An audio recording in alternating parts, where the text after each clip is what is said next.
നമസ്കാരം. വാർത്ത തുടങ്ങും മുമ്പ് 2020 chief coordinator Sabu M Jacob വേദികളിലൊക്കെ പ്രസംഗിക്കാറുള്ള പ്രസംഗത്തിലെ ഒരു പ്രധാനപ്പെട്ട ഭാഗം നിങ്ങൾ ഓർമ്മപ്പെടുത്തുകയാണ്. അതിങ്ങനെയാണ്: 2020 മെമ്പർമാർ അഴിമതി കാണിച്ചാൽ, അഴിമതിക്ക് കൂട്ടുനിന്നാൽ, നിയമവിരുദ്ധ പ്രവർത്തനങ്ങൾ നടത്തിയാൽ സ്വമേധയാ രാജിവെച്ചൊഴിഞ്ഞില്ലെങ്കിൽ നേതൃത്വം പുറത്താക്കും എന്നാണ് സാബു എം ജേക്കബ് പറയാറ്.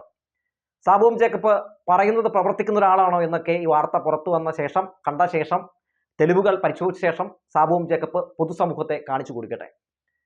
അതായത് വടവുകോടിലെ ബ്ലോക്ക് പഞ്ചായത്ത് പ്രസിഡന്റും 2020 വനിതാ നേതാവുമായ റസീന പരീദ് നടത്തിയിരിക്കുന്ന അഴിമതിയുടെ നിയമവിരുദ്ധ പ്രവർത്തനങ്ങളുടെ വലിയ ഒരു തെളിവ് വിവരാവകാശ രേഖകൾ പ്രകാരം പുറത്തു വരികയാണ്. അതായത് കഴിഞ്ഞ ഇടക്കാലത്ത് റസീന പരീദ് ഒരു വീട് പുതുക്കി പണിതിരുന്നു. സ്വന്തം വീടാണ്. ആ വീട് പുതുക്കി പണിതുമായിട്ട് ബന്ധപ്പെട്ട് നാട്ടുകാർക്ക് ചില സംശയങ്ങൾ ഉദിക്കുന്നു.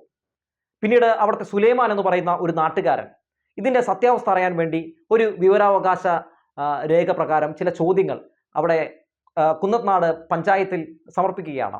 ആ വിവരാവകാശ രേഖയിലെ ചോദ്യങ്ങൾക്ക് സെക്രട്ടറി നൽകിയ ഉത്തരം കണ്ട് ഞെട്ടിയിരിക്കുകയാണ്. വളരെ ഞെട്ടിക്കുന്ന അഴിമതിയുടെ പല തെളിവുകളുമാണ് പുറത്തു വരുന്നത്. എന്തൊക്കെയാണ് ആ ചോദ്യങ്ങൾ? എന്തൊക്കെ അഴിമതികളാണ് റസീന പരീദ് നടത്തിയിരിക്കുന്നത്?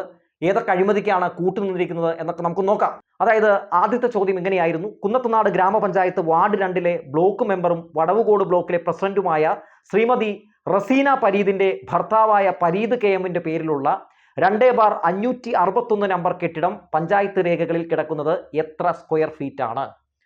110 ചതുരശ്ര മീറ്റർ എന്നാണ് സെക്രട്ടറി നൽകിയിരിക്കുന്ന ഉത്തരം. രണ്ടാമത്തെ ചോദ്യം: സ്വത്ത് വിവര കണക്കുകളിൽ ബ്ലോക്ക് പ്രസിഡന്റ് അധികമായി ആർജിച്ച കെട്ടിടത്തിന്റെ വിവരം നൽകിയിട്ടുണ്ടോ? അതായത് വീട് പുതുക്കി പണിയുമ്പോൾ അത്തരത്തിലുള്ള വിവരങ്ങൾ പഞ്ചായത്തിൽ കൊടുക്കേണ്ടതുണ്ട്. അതുണ്ടോ എന്നാണ് ചോദ്യം. ബ്ലോക്ക് പ്രസിഡന്റിന്റെ സ്വത്ത് വിവരം ഓഫീസിൽ സൂക്ഷിച്ചിട്ടില്ല എന്നാണ് സെക്രട്ടറിയുടെ വിവരം. മൂന്നാമത്തെ ചോദ്യം: 2/561 നമ്പർ കെട്ടിടത്തിന്റെ ഇപ്പോഴത്തെ സ്ക്വയർ ഫീറ്റ് എത്ര? പഞ്ചായത്ത് രേഖകൾ പ്രകാരം നിലവിലുള്ള വിസ്തീർണം 110 ചതുരശ്ര മീറ്റർ എന്നാണ് പറയുന്നത്. അതായത് പുതുക്കി പണിത ശേഷം അവിടെ ഒന്നും രേഖപ്പെടുത്തിയിട്ടില്ല, അവർക്കറിയില്ല. അതായത് 110 ചതുരശ്ര മീറ്റർ എന്ന് മാത്രമാണ് ഇവിടെ രേഖപ്പെടുത്തിയിരിക്കുന്നത്. അതിനുശേഷമാണ് ഇത് പുതുക്കി പണിതിരിക്കുന്നത്. നാലാമത്തെ ചോദ്യം: കെട്ടിടം പെർമിറ്റ് എടുത്താണോ കൂട്ടി നിർമ്മിച്ചത്?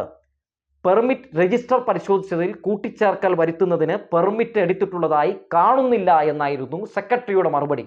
അതായത് പെർമിറ്റ് എടുക്കാതെയാണ് ഈ റസീന പരീദ് എന്ന് പറയുന്ന ബ്ലോക്ക് പഞ്ചായത്ത് പ്രസിഡന്റും 2020 വനിതാ നേതാവുമായ ഈ റസീന പരീദ് വീട് പുതുക്കി പണിതിരിക്കുന്നത്. വലിയ ഗുരുതരമായിട്ടുള്ള ഒരു ആരോപണത്തിന് വലിയ തെളിവ് പുറത്തു വന്നിരിക്കുന്നു. കെട്ടിടം റെഗുലറൈസേഷൻ ചെയ്ത വിവരം പഞ്ചായത്തിൽ അറിയിച്ചിട്ടുണ്ടോ?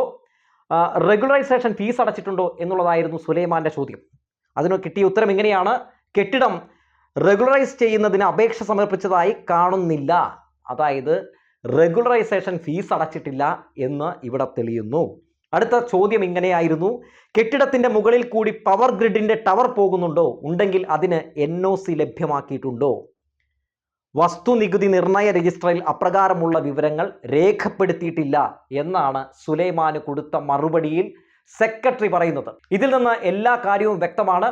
വലിയ അഴിമതി നടന്നിരിക്കുന്നു. വലിയ അഴിമതിക്ക് കൂട്ടുനിന്നിരിക്കുന്നു റസീന പരീദ്. അതായത് ഇവിടെ വീട് പുതുക്കി പണിയുന്നതിന് വേണ്ടി പെർമിറ്റ് എടുത്തിട്ടില്ല, പെർമിറ്റ് ഫീസ്, റെഗുലൈസേഷൻ ഫീസ്, അങ്ങനെ അടക്കം എല്ലാം വെട്ടിപ്പ് നടത്തിയിരിക്കുന്നു. ലക്ഷക്കണക്കിന് രൂപയുടെ വെട്ടിപ്പ് നടത്തിയിരിക്കുകയാണ്.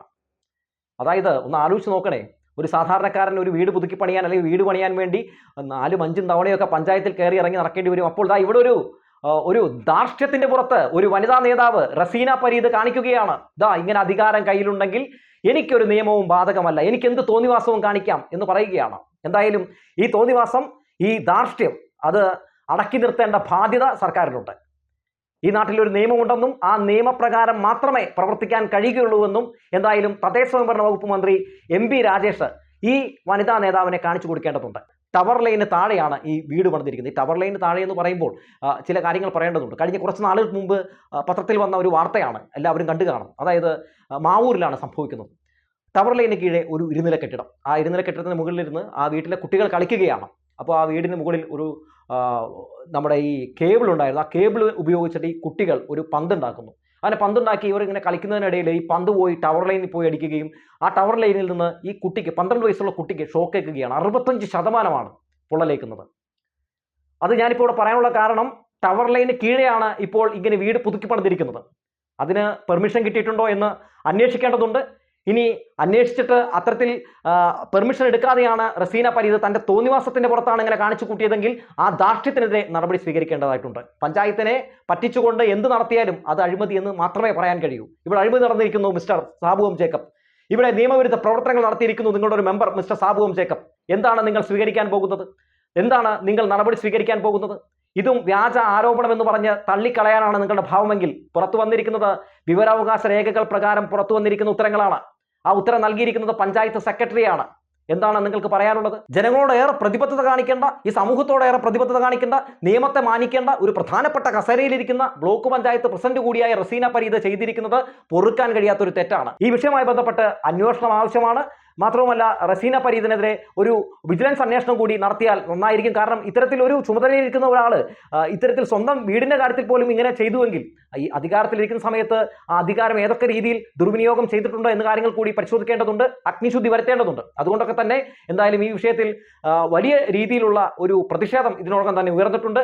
വരും ദിവസങ്ങളിൽ റസീന പരീദിന്റെ രാജി ആവശ്യപ്പെട്ടുകൊണ്ട് കോൺഗ്രസും CPM ഒക്കെ രംഗത്തിറങ്ങാനുള്ള സാധ്യതയുണ്ട്. ഒപ്പം ഈ വിഷയവുമായി ബന്ധപ്പെട്ട് 2020 തന്നെ ഒരു ഭിന്നത ഉടലെടുത്തു കഴിഞ്ഞു. കാരണം വരാൻ പോകുന്ന തദ്ദേശ സ്വയംഭരണ തെരഞ്ഞെടുപ്പിൽ ഈ വിഷയങ്ങൾ വലിയ രീതിയിൽ ചർച്ച ചെയ്യപ്പെട്ടിട്ടുണ്ടെങ്കിൽ റസീന പരീദ് ഇനിയും ഈ പാർട്ടിയിലുണ്ടെങ്കിൽ അത് വരാൻ പോകുന്ന തിരഞ്ഞെടുപ്പിൽ 2020 ദോഷം ചെയ്യും എന്ന കാര്യത്തിൽ ഉറപ്പാണ്. അതുകൊണ്ടൊക്കെ തന്നെ റസീന പരീദിൻ്റെതായി ഇപ്പോൾ പുറത്തു വന്നിരിക്കുന്ന വിവരങ്ങൾ വലിയ രീതിയിൽ റസീന പരീദിനും 2020 ഒക്കെ വലിയ തലവേദനയായി മാറുകയാണ്. ഇനി സാബു എം ജേക്കബിന്റെ തീരുമാനമാണ് നിർണായകമായി മാറുക. ഈ സംഭവം നടന്നിരിക്കുന്നത് കുന്നത്തുനാട് നിയോജക മണ്ഡലത്തിലാണ്. അഡ്വക്കേറ്റ് PV ശ്രീനിജൻ MLA മണ്ഡലത്തിലാണ്. അതുകൊണ്ടൊക്കെ തന്നെ അഡ്വക്കേറ്റ് PV ശ്രീനിജൻ MLA മാറി നിൽക്കാൻ കഴിയില്ല. അതായത് തദ്ദേശ സ്വയംഭരണ സ്ഥാപനങ്ങളുടെ വിശ്വാസ്യത ചോദ്യം ചെയ്യപ്പെടുന്ന രീതിയിലുള്ള വലിയ രീതിയിലുള്ള തട്ടിപ്പുകളാണ് ഈ ബ്ലോക്ക് പഞ്ചായത്ത് പ്രസിഡന്റ് റസീന പരീദിന്റെ നേതൃത്വത്തിൽ നടന്നിരിക്കുന്നത്. അതുകൊണ്ട് ഈ വിഷയത്തിൽ ഇടപെടുകയും വേണ്ട ഈ വിഷയവുമായി ബന്ധപ്പെട്ട് എടുക്കേണ്ട നടപടികളൊക്കെ എടുക്കാനുള്ള ബാധ്യതയും അങ്ങേക്കുണ്ട് എന്ന് കൂടി ഓർമ്മപ്പെടുത്തുന്നു. ഒപ്പം തദ്ദേശ സ്വയംഭരണ വകുപ്പ് മന്ത്രി MP രാജേഷ് കൂടി ഈ വിഷയം ഒന്ന് ശ്രദ്ധിക്കുന്നത് നല്ലതാണ്. അധികാര കേന്ദ്രങ്ങളിൽ ഇരിക്കുന്ന ആളുകൾ തന്നെ ഇങ്ങനെ സ്വയം ചില അധികാര ദുർവിനിയോഗം നടത്തുന്ന കാഴ്ച കൂടി അങ്ങ് ശ്രദ്ധിക്കുമെന്ന് കരുതുന്നു. അങ്ങ് ശ്രദ്ധിക്കേണ്ടതാണ്, ശ്രദ്ധിച്ച നിയമ നടപടികൾ സ്വീകരിക്കേണ്ടതാണ്. ഈ വിഷയത്തിൽ മാതൃകാപരമായ ഒരു നടപടി ഉണ്ടാകുമെന്ന് വിശ്വസിക്കുന്നു എന്ന് പറഞ്ഞു വെച്ചുകൊണ്ട് നിർത്തുകയാണ്.